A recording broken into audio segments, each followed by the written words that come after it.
তখনই আমরা দেখতে পাই এখন কারো কারো অ্যাকাউন্টে কেউ খাইতে পায় না, আর কোনো কোনো সাংবাদিক 100-200 কোটি টাকার তাদের অ্যাকাউন্টে ট্রানজেকশন হয়। দুদু অথবা আইন ল অ্যান্ড এনফোর্সিং অথরিটি এগুলো খুঁজে পায়। এগুলো খুবই বৈপরীত্য, এবং যার জন্য আজকে কথা এসছে যে হঠাৎ করে আমি জাহিদ হোসেন, এখানে একটা নিয়ম আছে, প্রেস ক্লাবের সহযোগী সদস্য হওয়া যায়। আমি এই অপোজিটেই বাংলাদেশ মেডিকেল অ্যাসোসিয়েশন, আমি 2 বার নির্বাচিত মহাসচিব ছিলাম। এক সময় 2-4 কথা লিখতাম টিকতাম, কিন্তু এখন হয়তো লিখি না। আমি সেই 98-99 শুনে দরখাস্ত করেছিলাম ইনাদের কাছে একটা সহযোগী সদস্য দিবেন কিনা। আমি কিন্তু এটার কোনো দেওয়া না দেওয়ার কোনো উত্তর আজও পাইনি। যদিও আমি আমার বামে ডাইনে সামনে পিছনে যদি চেয়ে দেখি অনেকেই খুব, যদিও প্রেস ক্লাবে ঢুকতে আমার কোনো সমস্যা হয় না, এখানে অনেক শহীদরা আছে, পরিচিত মানুষ আছে, কিন্তু হঠাৎ করে আপনারা 1 দিন 2 দিন 3 দিন 15 দিনে 300 মেম্বার হয়ে যায়। প্রেস ক্লাবের সদস্য পদের তো একটা ক্রাইটেরিয়া ছিল, 500 মেম্বার হয়ে যায়, 1000 মেম্বার হয়ে যায়। This is too bad. You need to have the certain criteria, you have got the constitution and you need to follow it. কিন্তু দল ভারী করার জন্য করেছেন।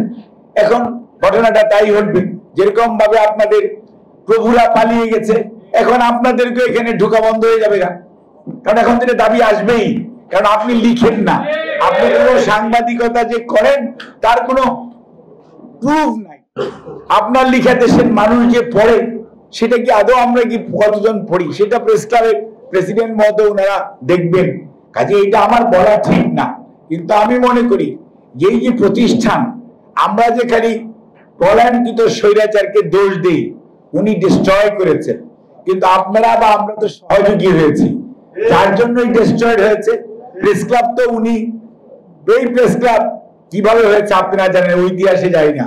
শহীদ জিয়ার ভূমিকা কি, খালেদা জিয়ার ভূমিকা কি, বা পলায়নকৃত স্বৈরাচারের ভূমিকা কি, ওইগুলো আমি বলতে চাই না, আপনারা সবাই জানেন। কাজে দায়িত্বটা কিন্তু those who are the member, this is your responsibility.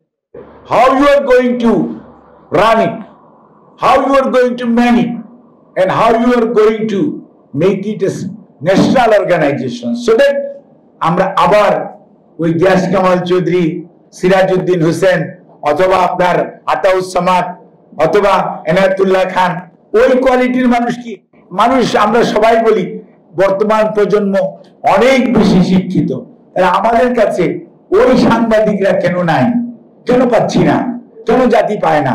কাজেই কিছু মানুষ তো একদম দলবাজ হওয়া থেকে বাদ থাকতে হবে, এবং সেই জিনিসটা তৈরির কারখানা কিন্তু এই প্রেস ক্লাব যদি সেটাকে প্যাট্রোনাইজ করে তাহলেই সম্ভব। কাজে those who are not to be here, they should not be here, আর যার থাকা উচিত তাকে থাকতে দেওয়া উচিত। কাজে এই বিষয়গুলো খেয়াল করা উচিত। যে কথাটি শাহিন ভাই বলেছেন, আরে ভাই, জাতীয় প্রেস ক্লাব, বিএফইউজে, ডিইউজে, আপনারা যদি চান অন্তর্বর্তীকালীন সরকার দেশের মত প্রকাশের স্বাধীনতা, গণমাধ্যমের স্বাধীনতা, এগুলো নিয়ে কথা বলবে কার সাথে? এত সংস্কার দরকার, যে সবার আগে যেটা দরকার ছিল, ঠিক আছে, বিচারালয়, তারপরে সংবিধান, তার পরবর্তীতে আমি কি বলতেছি আপনার নির্বাচন কমিশন।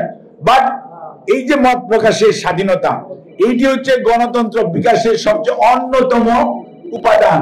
তো সেইটার জন্য সংস্কার কমিশন হতে এত দেরি লাগবে কেন? এটা তো ইউনুস স্যারকে আপনাদের ওই অ্যাডভাইজারের সাথে দেখা করার দরকার নেই। Go and meet with the chief adviser, go and meet with the former delegation and go and meet with the chief advisor, and you go and sit with that Dr. Mohammad Yunus, তাহলেই দেখা যাবে যে yes, এটা mail down করবে। Otherwise যে যেটা বুঝে না, এখানে তো সরি টু সে কারো জ্ঞানের সীমাবদ্ধতার মধ্যে আমরা বলতে চাই না। অন্তর্বর্তীকালীন সরকার একটা কোন একটি দায়বদ্ধতা আছে, কিন্তু জনগণের প্রতি দায়বদ্ধতা বলতে যেটা বোঝা যায় সেটি তো তাদের নেই। তারা একটি নির্ধারিত কাজ অল্প সময়ের জন্য এসেছে। কাজে ইউনিট টু, যার প্রতি মানুষের বিশ্বাস আছে, ডক্টর মোহাম্মদ ইউনুস স্যার।